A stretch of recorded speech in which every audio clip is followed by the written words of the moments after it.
So this is KJ. You can call me Kenny, whatever you want to call me. I'm kind of coming to you guys in my coming to you, Doc, in my room, kind of chill space. But this is my first attempt to try to do a journal entry via the video format. My camera's kind of shoddy on this older laptop, so please don't count off many points for that because I'm sure that my rambling may get maybe a little different for it's a little different for me already. So, but I feel like this might be an interesting way to convey my thoughts. I love to talk, so I like the idea of being able to do a video. Um, not to uh, beat a dead horse, but we have been on the topic of white privilege, and it has been in a very interesting, some very interesting debates, very interesting um, points of view. I've heard a lot of different perspectives around white privilege. Some I would say that I agree with, some I don't agree with, some cause me to question even my own personal beliefs surrounding um, that phrase, white privilege. What is white privilege? Who is white privilege? Um, what causes it? Where did it come from?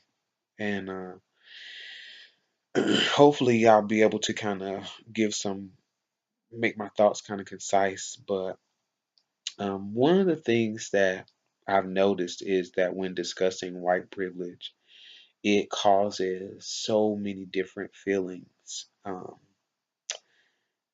Disgust and, you know, I see people who have animosity when hearing that word. Something kind of rises up in people, whether it's because somebody's offended because you feel like somebody's saying that you experience white privilege and that you are entitled because you have white privilege, or disgust and anger, or the feelings of hurt or distress because you feel like somebody who might be like in my shoes, who's a young black male who has to maybe deal with all the things that are going on in the world as far as racial tensions amongst blacks and police, young blacks and police, and watching how, you know, if I walk down a specific street at a certain time of the night, how maybe I may be pulled over or I may be stopped and asked, and you have places that have stop and frisk going on, and that just seems kind of crazy and disproportionately affecting people of color or minorities. Um, all these different things come up when discussing white privilege.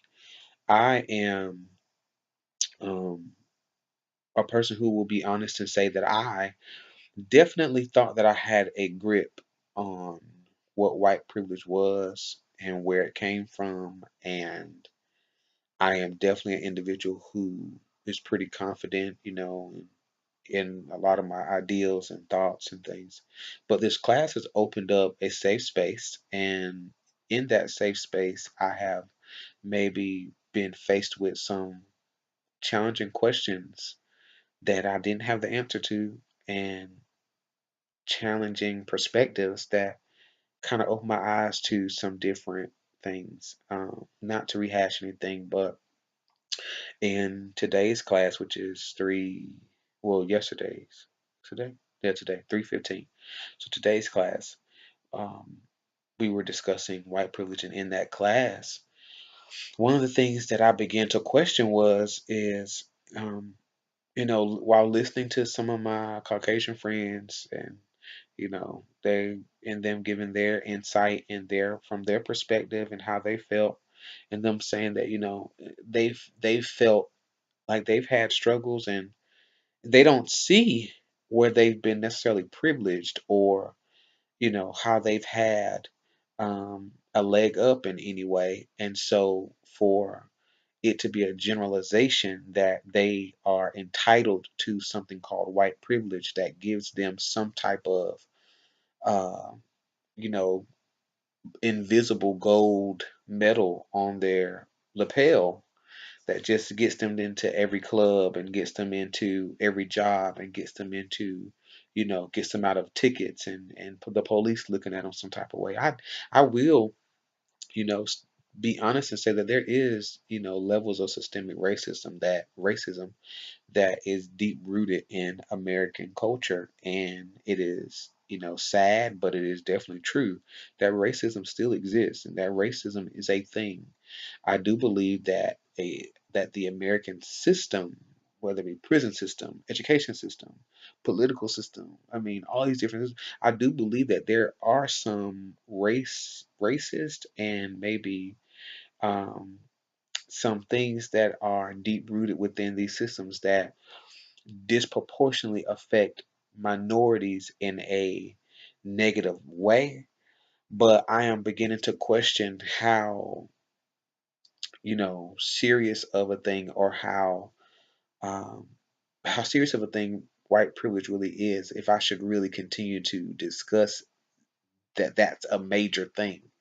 The reason I say that is because I watched a video clip by a gentleman who was speaking by the name of Tim Wise. And I've never heard of Tim Wise, but watching this small clip, I've seen that he does TED Talks and all these different things. So I'm not really sure of his background. So please don't hold me, don't charge that to me. But I just basically just start watching his video. And in his video, he began to explain um, what he believed and what he's researched the root of white privilege is.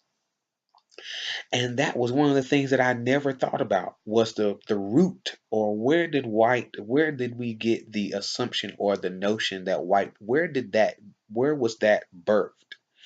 And he begins to explain in one of his clips. I'm going to tag that clip, or make sure that the clip is along with my video entry. In one of his speeches, he begins to share that in Europe, Africans in Europe many were indentured servants. But just like there were indentured servants who were Africans, there were indentured servants who were of European descent, who were white. And the white and black thing wasn't a thing there. It was just the elites and those who weren't elite, those who were rich and those who were poor. And they were just as bad. The indentured whites were just as bad off as the indentured blacks. Indentured servants, who were white, were just as bad off as the indentured servants who were black.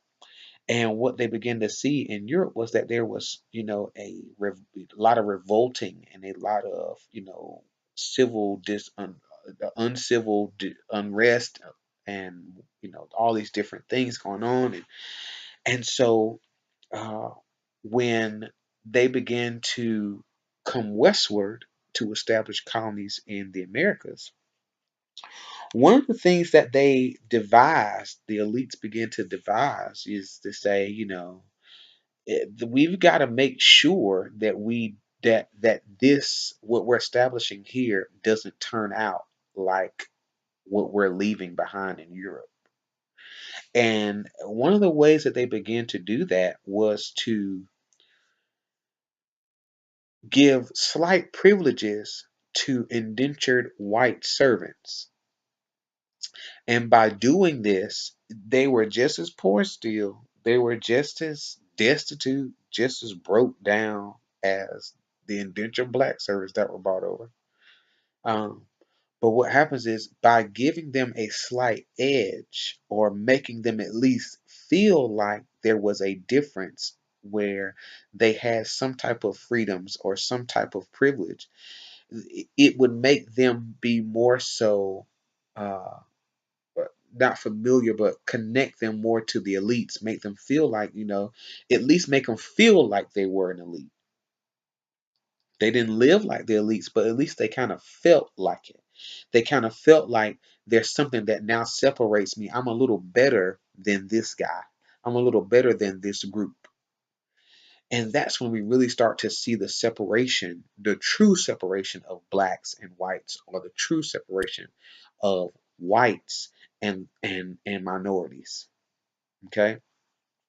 And in this video, he begins to share that, these poor whites with these, even these small little privileges, began to, it began to make them feel like, they were maybe creme de la creme, or that it was something that was able to separate them. And that's where we begin to see that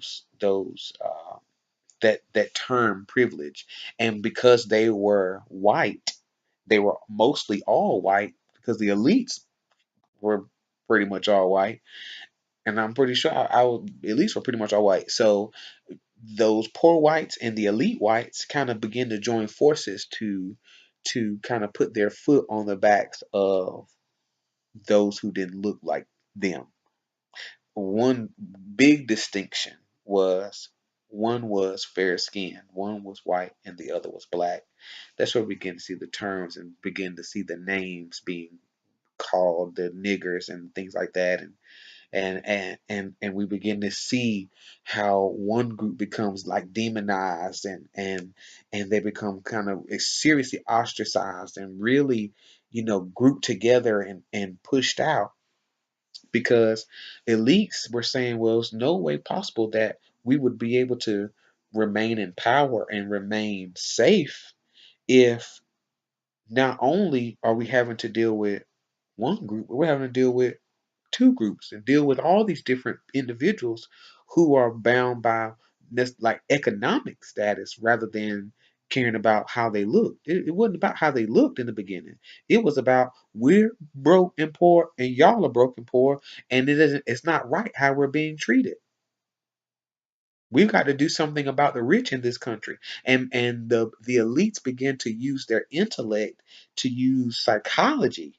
That's a psychological trick. And so my video is going kind of long, so I apologize, but I just want to get the last point out. But one thing that I've noticed is that I've hear a lot of whites say, I feel like my upbringing was no different than yours. And to say, for me to tell that person that they experience white privilege, maybe a slap in their face, and I and it and to know that, or to see and hear this video, and the way that Tim begins to kind of break it down, that it was maybe like a psychological trick that was used to try to pit one group against another. We're still using those same this that trick is still being used today. For me to not love on, or not to treat, the next white guy fairly or nicely, because I feel like he experiences white privilege, even though he could have come up just as poor and broke and destitute and just as whatever in the project next to me, whatever the case may be. For me to say that he experiences white privilege, and he may not have ever experienced any privilege, is different than any privileges I've ever had coming up, being born in 1989. So for me to say that he lives in a society where he experiences certain privilege isn't fair. Granted, again, there is racism that is deep rooted in this country. Of course, that is one way that we see it by but I do believe that the whole preaching about white privilege and all these different groups, I think that honestly it started out as a trick, and we've taken the trick and we're still tricking it. We're still using it, and that's unfortunate. So I'm going to end my video here, because I could go on and on and on and on. Hopefully, like I said, I'm going to post this video. I think it might be something great for the class, even the class, to watch. But I look forward to hearing your thoughts on what I've had to say, and hopefully it was enough information um, conveyed that you kind of felt what I was talking about tonight.